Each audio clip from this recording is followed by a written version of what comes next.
On est rendu à faire le retour pour la question numéro 11, là, toujours dans les exercices de CNSST.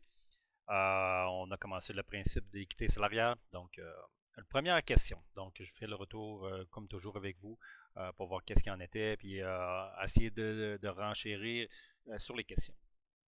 Donc, toujours dans je vous invite toujours à regarder vos réponses, là. Et puis je fais le suivi, hein. Toutes les réponses, toujours tous les documents que vous faites, vous devez toujours les déposer sur, sur votre Teams dans votre nom. Donc, nous, c'est la manière de vérifier que les travails sont toujours été faits. Donc, on vous invite à toujours les déposer là. Donc, on continue. La question numéro un étant l'évaluation des emplois a été effectuée par l'entreprise de l'hôtel Beau Séjour. Parmi ces emplois, nous trouvons deux types, deux emplois finalement, qu'on compare pour le principe. Là, on met ça très, vous allez voir là, très basic, là, vraiment comme raisonnement, mais c'est vraiment pour vous faire comprendre un peu c'est quoi le raisonnement qui est en arrière de ça. Donc, on dit que il y avait deux types. On disait que les portiers sont arrivés avec un principe de 250 points, ainsi que la femme de chambre qui a une prédominance. On va dire souvent les femmes de chambre, on va voir, sont beaucoup plus féminins, et les portiers, de façon générale, c'est plus des hommes. Donc, c'est vraiment un cas typique. On en regarde les deux, puis on dit que le portier sont rémunérés de façon générale environ 16$ de l'heure dans le temps de l'exercice, là, et que les femmes de chambre étaient aux alentours de 15 et 40. Puis on dit le pourboire, ben oui, il faut qu'il soit considéré, là. Donc, si les deux en reçoivent, il faut regarder dans le fond la rémunération totale vraiment de l'emploi. Donc, est-ce que cette situation est équitable? Donc, est-ce qu'elle est équitable au niveau de l'équité salariale? Mais la réponse est non, hein, parce que, à quelque part, c'est deux jobs qu'on pourrait dire qu'ils font essentiellement la même job, parce que les valeurs de points, c'est ça que ça représente, hein. On a vraiment regardé chacune des jobs. Le prochain exercice, là, vous allez le faire vous autres même, là, de voir qu'est-ce qu'il y en a. Mais si essentiellement on arrive à la même valeur de points, c'est qu'on a considéré que les deux jobs, ils font la même job. Donc, non, c'est pas équitable. Donc, il y a un emploi, donc la femme de chambre n'est pas assez rémunérée. Donc, qu'est-ce qui devrait arriver suite à l'exercice initial de l'équité salariale? En fait, il devrait y avoir une majoration. Et c'est bien important de comprendre que la loi sur l'équité salariale ne vise jamais à diminuer un salaire de quelqu'un. Donc, dans aucun cas, comme là, qu'on pourrait avoir comme conclusion de prendre le salaire du portier et de le diminuer à 15 et 40. C'est plutôt le contraire, c'est toujours de prendre la femme de chambre puis de le monter à 16$ pour dire c'est une job qui est équivalente. Fait que la réponse numéro B, c'était un ajustement de 60 cents qui devrait être fait pour la femme de chambre. L'emploi femme de chambre est occupé par 12 personnes, donc 11 femmes et un homme. Et dans le fond, avec la question B, qu'arrivera-t-il au salaire de Jacques, vu qu'on constate que c'est le seul homme? Est-ce qu'il va être visé par la loi sur l'équité salariale? Et là, il faut comprendre que on dit de prédominance, mais ça n'a rien à voir avec qui va faire la job. C'est juste le but de cet exercice-là en équité salariale, c'est des prédominances de jobs féminins et masculins et que les deux gagnent la même chose. Peu importe que ce soit une femme ou un homme qui fasse la job. Ça, après, on s'en fout.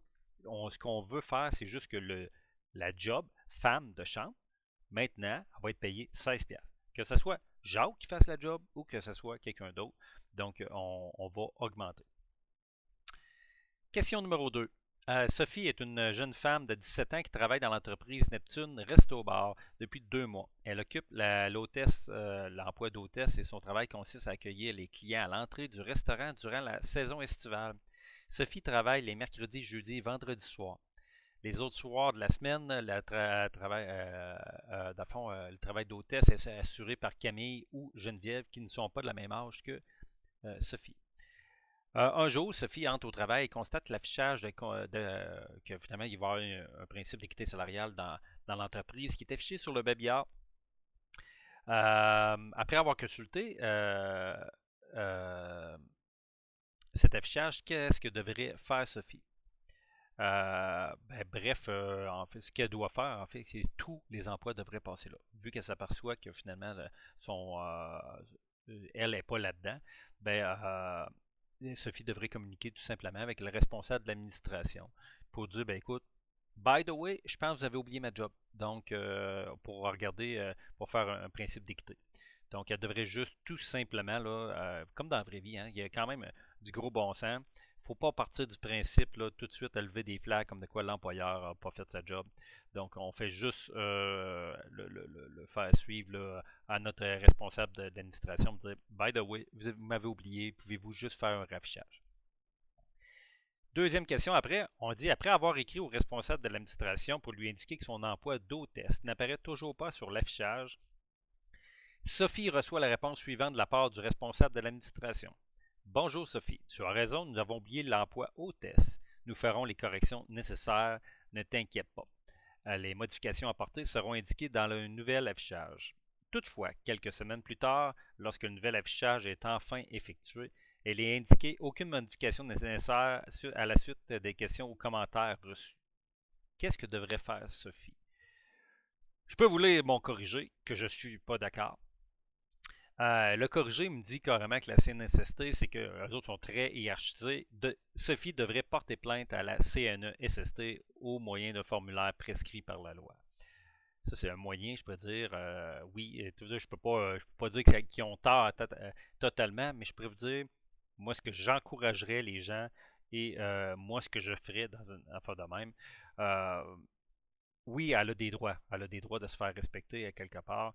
Mais de façon générale, moi, j'irai voir encore, je ferai toujours par écrit, par exemple. Hein, parce que ce qui a été bien de Sophie, elle l'a fait par écrit, elle laisse des traces. Et je réécrirai encore, mais je pourrais dire, je reprendrai probablement le même courriel euh, qu'elle a reçu. Dire, écoutez, hey, by the way, j'ai vu les modifications, c'est écrit ça. C'est fort probablement une erreur, pouvez-vous le corriger? Et de façon générale, tout employeur, moi je pars du principe que tout le monde est bien, là, il va arriver, ils vont le faire puis ils vont se corriger tout de suite, là, dans 99% des cas. Si advenant le cas qu'après 2 fois ça l'arrive puis que là, il n'y a rien qui se passe, mais là, oui, à quelque part, je pense que comme employé, on a fait notre job, puis si moi, l'employeur ne veut pas se souscrire à une loi, ben là, ça sera son problème de s'expliquer avec la CNSS. Par contre, je le ferai quand même un deuxième suivi avant de faire des autres. Est-ce qu'il y avait une autre question après? C'était des. Je pense qu'on va passer plutôt au prochain exercice qui vous fait vraiment faire une démarche pour voir comprendre un petit peu, mais c'était une introduction au principe d'équité salariale.